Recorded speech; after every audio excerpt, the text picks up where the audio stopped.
exit for Besama Sporto, platform 2 for the M1 line to Besame. Sakay tayo ng metro without driver. Train nga walang driver mga sis. Mga soon. Ito, kini pa daw on the way sa airport.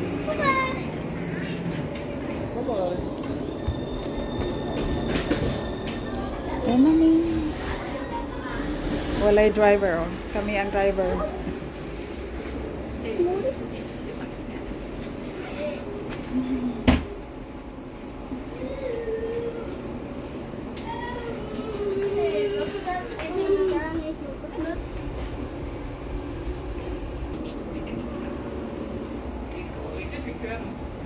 Ako lang, nag-iisa ako dito. So mag-ano tayo, mag-vlog tayo dito sa Met Train.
Ito ang pinaka-big nga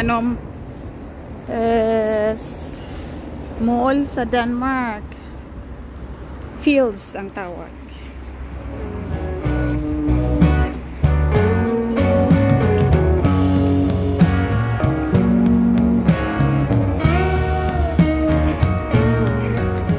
Hindi ako papasok dyan kasi ay, ang buhok na naman. Undaway ako sa Philippine Embassy. Tapos ang Philippine Embassy dito likod sa Denmark. Denmark sa fields. Yan, maganda tong lugar dito. Nag-jacket ako kasi malamig kunti. Nag-stop ako dito. Yan ako, ang buhok ko. Galing kasi ako naligo. Tapos once ko maligo ako, ang buhok ko nag-fly away. So, pero okay lang. Kasi basa pa kasi. Yan na. Naka-jacket na si Lodi. Sige, vlog pa rin. Vlog hapon. Vlog pa rin kahit alone. Ang embassy kasi doon banda. Punta ko doon. Takbo tayo kasi while gagreen, no? Punta ko sa bibliothèque na kasi ang hinihingi nila dyan ang embassy, oh. Dito muna ako kasi ang hingi sila ng mga copy. Tapos kulang ako.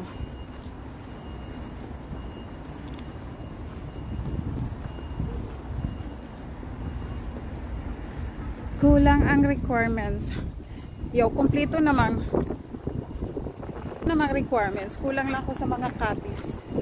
Tapos mahirap kung wala kasi hindi ka nila entertain. Balik ka uwi.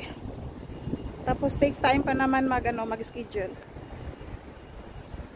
No? Wow. Nice. First lang ako naka-vlog-vlog dito. Bibliothek dito. Tapos school. Ang ganda naman sa building. Pasok tayo dito.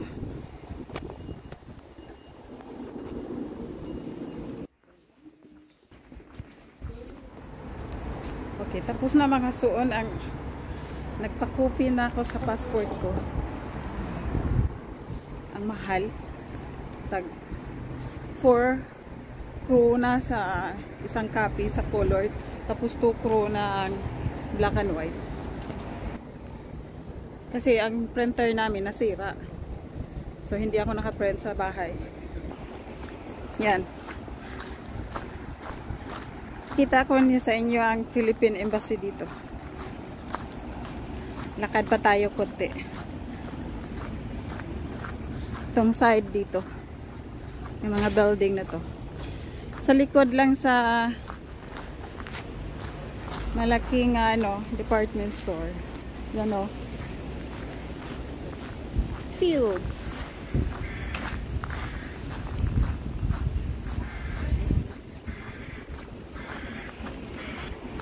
Mabuti na lang maganda ang weather today. Kahapon ang pangit sa weather. Nag-ulan. Tapos ngayon, very nice weather. Maganda maglakad. Nag-take train lang ako. Train nga walang driver. Ganda sa trees. Green na green. Yan na nga building na yan. Number 13. Tapos sa first floor. Before ako akyat doon, ihi muna ako muna. Kasi para nga matagal siguro ang hintay. Oh. Uy. Nice place sila. Dito. Yan. Number 13. Pasok na tayo. My guard. Ihi muna ako. Ang layo naman sa toilet. There's toilet oh. Sa elevator na ako. Ang dami kong dala oh. Kasi pick-upin ko pang anak ko sa airport. Dito na. Hindi pwede nga eh. Dito na oh. Ito na yung embassy. I-close ko ang video.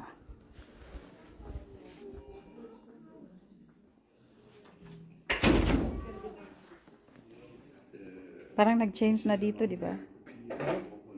Pumangit na? Oo, maganda. Nakakala ko pumangit. Ay. Maganda na. Magandang embassy dito, sis. Malaki. Malinis. Very arrange sila. Maganda ang system. Dito, may mga laking TV sa for advertisement sa atin.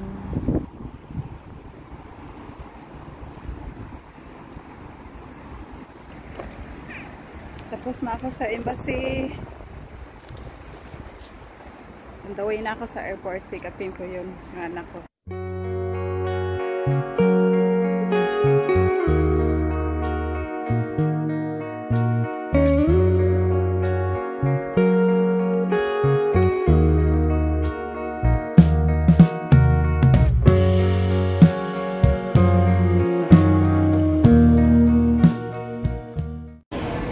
Naghintay 6 minutes ang train ko. Nasa ilalim ako. Nasa tunnel. Hindi ko gusto.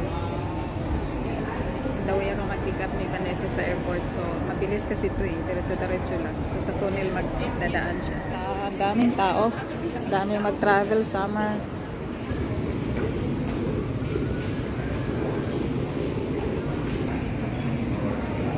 Daming tao dito. Uwi na din ako sa Pinas.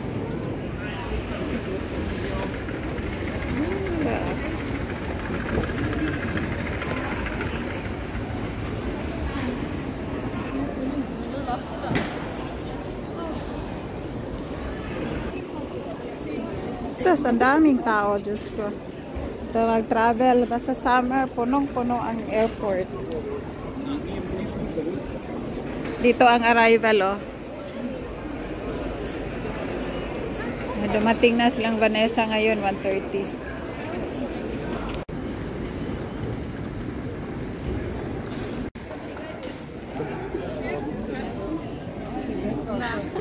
Na.